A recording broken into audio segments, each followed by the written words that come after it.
Olá, a TV Estadão repercute hoje o Índice de Desenvolvimento da Educação Básica, divulgado hoje pelo MEC. Essa é a nota da educação brasileira. Quem repercute os dados com a gente é especialista e mestre em educação, Ilona Betchegerase. Ilona, tudo bem? Tudo bem. Tudo jóia. O índice mostrou uma piora nos dados do ensino médio. Como que você avalia esse resultado? Olha, é difícil de dizer, porque a gente sempre, quando vê a piora ou a melhora, a gente precisa saber o que foi que aconteceu, o que causou a melhora ou a piora. Sem olhar os dados em mais detalhes, é difícil saber o porquê, onde foi que piorou mais, onde foi que não piorou. Mas o ensino médio é a etapa da educação básica brasileira onde os problemas que vêm dos outros anos aparecem com mais nitidez, né? Então, ele já é uma etapa onde o IDEB é mais baixo, naturalmente, embora a gente tenha que lembrar que no ensino médio os alunos deveriam saber muito mais, né? Quer dizer, conhecimento ao final do ensino médio, ele é muito mais sofisticado, muito mais amplo do que o que você mediu lá na quinta série. E até por isso mesmo, nas condições do Brasil, o IDEB a barra é mais alta, a gente fica mais embaixo, né? Mas não dá para saber o que pode ter acontecido. A maior parte dos estados teve queda no ensino médio, mas Goiás foi o estado que mais avançou e alcançou o primeiro lugar. O que deve essa liderança da nota em Goiás e essa queda em vários estados? Essa a questão. A gente precisa saber, há uma política pública consistente por detrás que seja capaz de explicar essa variação? Então vamos atrás dela e descobrir o que ela é. Muito possivelmente pode ser variação na prova, pode ser variação no grupo de estudantes que fez a prova, pode ser aqueles arranjos internos que as secretarias fazem, que segura um aluno um ano, ou pula o aluno, ou põe em EJA, põe em turma especial, aí a gente não sabe, né? Só com os dados mais refinados, os microdados, é que a gente consegue perceber onde estão, de forma consistente, que indique que há uma política pública por detrás, ou alguma mexida, arranjo nos dados para fazer subir o IDEB, né? Quando a gente considera os dados do ensino fundamental, Minas Gerais teve a maior nota. Tem alguma explicação para isso?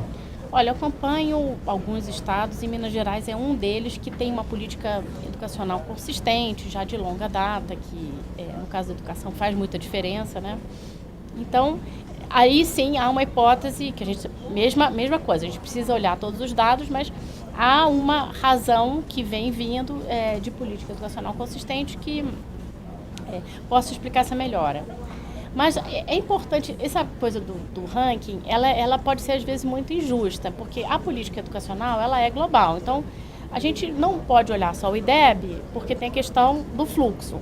Quanto é fluxo? Quanto mais um estado ou um município tem questões de atraso escolar, mais você pode ter a gordurinha do fluxo para bombar o IDEB, né?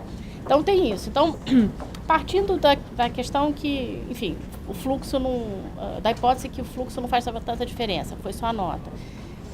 A gente pode ter o seguinte: primeiro tem que ver que se os estados em geral, né, que estão com o IDEB variando, tem matrícula líquida comparável, né? Então o estado pode aumentar a sua nota na prova, mas ter menos gente matriculada e menos gente matriculada na idade certa. Isso faz diferença, então é justo fazer a comparação. Depois tem a questão do atraso escolar, né? Então, se o seu atraso escolar é muito mais alto no estado do que o outro, a qualidade global daquele sistema de ensino é inferior ou superior. Então eu acho que a gente precisava olhar o IDEB com mais vagar, com mais dados e aí poder comparar. Olhando esses dados que eu já te falei, a gente vê que São Paulo é um estado que tem a política mais consistente e os dados mais consistentes. Então, em termos de... Por quê? Porque tem a maior taxa líquida de frequência com o menor atraso. E a média não vai baixando, né? A média está consistentemente aumentando. Então, aparentemente, essa política consistente não é brilhante, não é maravilhosa, mas ela está dando uma trajetória consistente para o estado, né? Na outra ponta, a gente tem Maranhão, Alagoas, tudo é baixo, né? A frequência, a matrícula, o atraso é alto e a média da prova do Brasil é baixa. Então, a gente deveria conseguir fazer rankings que levassem em consideração mais indicadores. A média, no geral, ficou abaixo do que se esperava para a meta, né? O que o Brasil pode fazer para alcançar essa meta e para melhorar esses resultados de fato? Políticas educacionais realmente consistentes, reformas estruturais. A educação brasileira ela funciona na base do aleatório, da sorte, do acaso, né? Então, há uma conjunção de fatores ao acaso, praticamente, tem raras exceções onde é realmente consistente, que funcionam super bem para o primeiro ciclo da educação básica. Então, você tem crianças numa etapa de vida que elas respeitam mais os adultos, um tipo de conhecimento muito simples que qualquer família consegue acompanhar, ou a maioria das famílias consegue acompanhar, um professor só em sala de aula, e as famílias, além de acompanhar, a gente pode ver que nessa idade você tem os brinquedos, as atividades das crianças são muito no cognitivo, né? Tem muito caderninho, desenho, caça-palavra, pinta e rabisco, que são coisas que têm a ver com o ambiente escolar. Então está alinhado à hora de lazer da criança, as famílias podem estimular, etc. Quando você passa para a segunda etapa do ensino fundamental, começa a desfazer essa conjunção positiva aleatória, né? Aí o professor já é o especialista, ele não está na mesma escola. Aí, se você calhar com um professor bom, tudo bem. Se você não calhar, aí você tem um problema. Falta professor, aí o aluno já está numa outra fase de vida que ele não respeita o adulto. Aí o ambiente da sala de aula já é mais tenso. E ele, na casa dele, já também não respeita tanto os pais. Então, e o conhecimento que ele deveria adquirir é mais sofisticado, a família já não ajuda.